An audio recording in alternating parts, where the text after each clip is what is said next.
राजस्थान, जहां हर कण में इतिहास बसता है और हर शब्द में मिठास घुसी होती है।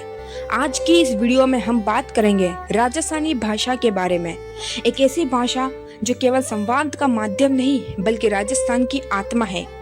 राजस्थानी भाषा कोई एक ही भाषा नहीं है बल्कि कई बोलियों का समूह है। यह भाषा इंडो आर्यन भाषा परिवार से जुड़ी हुई है और सदियों से राजस्थान में बोली जा रही है।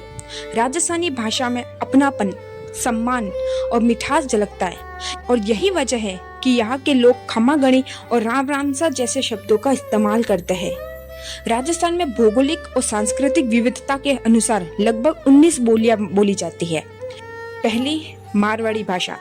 यह राजस्थान की सबसे प्राचीन, महत्वपूर्ण और व्यापक रूप से बोली जाने वाली बोली है और ये जोधपुर, जैसलमेर, बीकानेर, बाड़मेर, पाली और नागौर जैसे क्षेत्रों में बोली जाती है। दूसरा, ढूंढाड़ी। यह पूर्वी राजस्थान की एक प्रमुख बोली है जिस पर गुजराती और ब्रज भाषा का प्रभाव है और ये जयपुर, टोंक, किशनगढ़, अजमेर के कुछ भागों में बोली जाती है। तीसरी, हाड़ौती। यह ढूंढाड़ी की ही एक उप बोली है लेकिन इसका स्वतंत्र और मजबूत साहित्यिक स्वरूप है।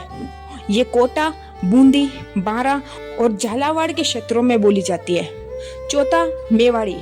मेवाड़ी मारवाड़ी के बाद सबसे अधिक बोली और समझी जाने वाली बोली है। ये उदयपुर, चित्तौड़गढ़, राजसमंद और भीलवाड़ा जैसे क्षेत्रों में बोली जाती है। पांचवी, मेवाती। यह राजस्थान और हरियाणा की सीमा पर बोली जाने वाली बोली है जो मेवाती और ब्रज भाषा का मिश्रण है। अलवर, भरतपुर और करौली में बोली जाने वाली भाषा है। छठी, मालवी। यह राजस्थान के दक्षिण पूर्वी हिस्से में बोली जाती है जिस पर मराठी भाषा का प्रभाव है। ये झालावाड़, कोटा और प्रतापगढ़ जैसे क्षेत्रों में बोली जाती है। सातवां, वागड़ी। यह दक्षिण राजस्थान में भील जनजाति द्वारा बोली जाने वाली मुख्य बोली है जिस पर गुजराती का अत्यधिक प्रभाव है और ये डूंगरपुर और बांसवाड़ा जैसे क्षेत्रों में बोली जाती है। आठवीं, शेखावती। मारवाड़ी भाषा का ही एक परिष्कृत रूप है जो शेखावती क्षेत्र में बोली जाती है। सीकर, झुंझुनू और चूरू जैसे क्षेत्रों में बोली जाती है। हर बोली की अपनी अलग पहचान और अंदाज है लेकिन भावना सबकी एक ही है, राजस्थान की संस्कृति। राजस्थानी भाषा का इतिहास बहुत पुराना है।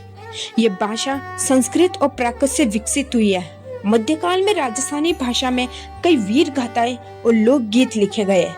राजपूतों की वीरता, बलिदान और स्वाभिमान इन कहानियों में साफ दिखाई देता है। राजस्थानी भाषा का असली जादू उसके लोकगीतों और कहानियों में है। यहाँ के गीतों में प्रेम, विरह, वीरता और लोक जीवन की झलक मिलती है। मांगणियार और लंगा समुदाय के गायक इस परंपरा को आज भी जीवित रखे हुए हैं। राजस्थानी भाषा को अभी तक भारत की आधिकारिक भाषाओं में पूरी तरह शामिल नहीं किया गया है लेकिन इसे मान्यता दिलाने की मांग लगातार उठती रही है। कई संस्थाएं और लोग राजस्थानी भाषा को आगे बढ़ाने के लिए काम कर रहे हैं। आज के डिजिटल युग में भी राजस्थानी भाषा अपनी पहचान बनाए हुए है। यूट्यूब, इंस्टाग्राम और सोशल मीडिया पर राजस्थानी कंटेंट तेजी से बढ़ रहा है। नई पीढ़ी भी अब अपनी भाषा और संस्कृति को अपनाने लगी है जो कि एक अच्छी बात है। राजस्थानी भाषा केवल शब्दों का समूह नहीं है बल्कि यह राजस्थान की पहचान, संस्कृति और गौरव है। अगर हम इसे आगे बढ़ाएंगे तो हमारी आने वाली पीढ़ियां भी इस मिठास को महसूस कर पाएगी। अगर आपको भी ऐसे ही राजस्थानी संस्कृति और इतिहास से जुड़ी कहानियां पसंद है तो चैनल को सब्सक्राइब करना ना भूलें और इस वीडियो को लाइक और शेयर जरूर करें। धन्यवाद।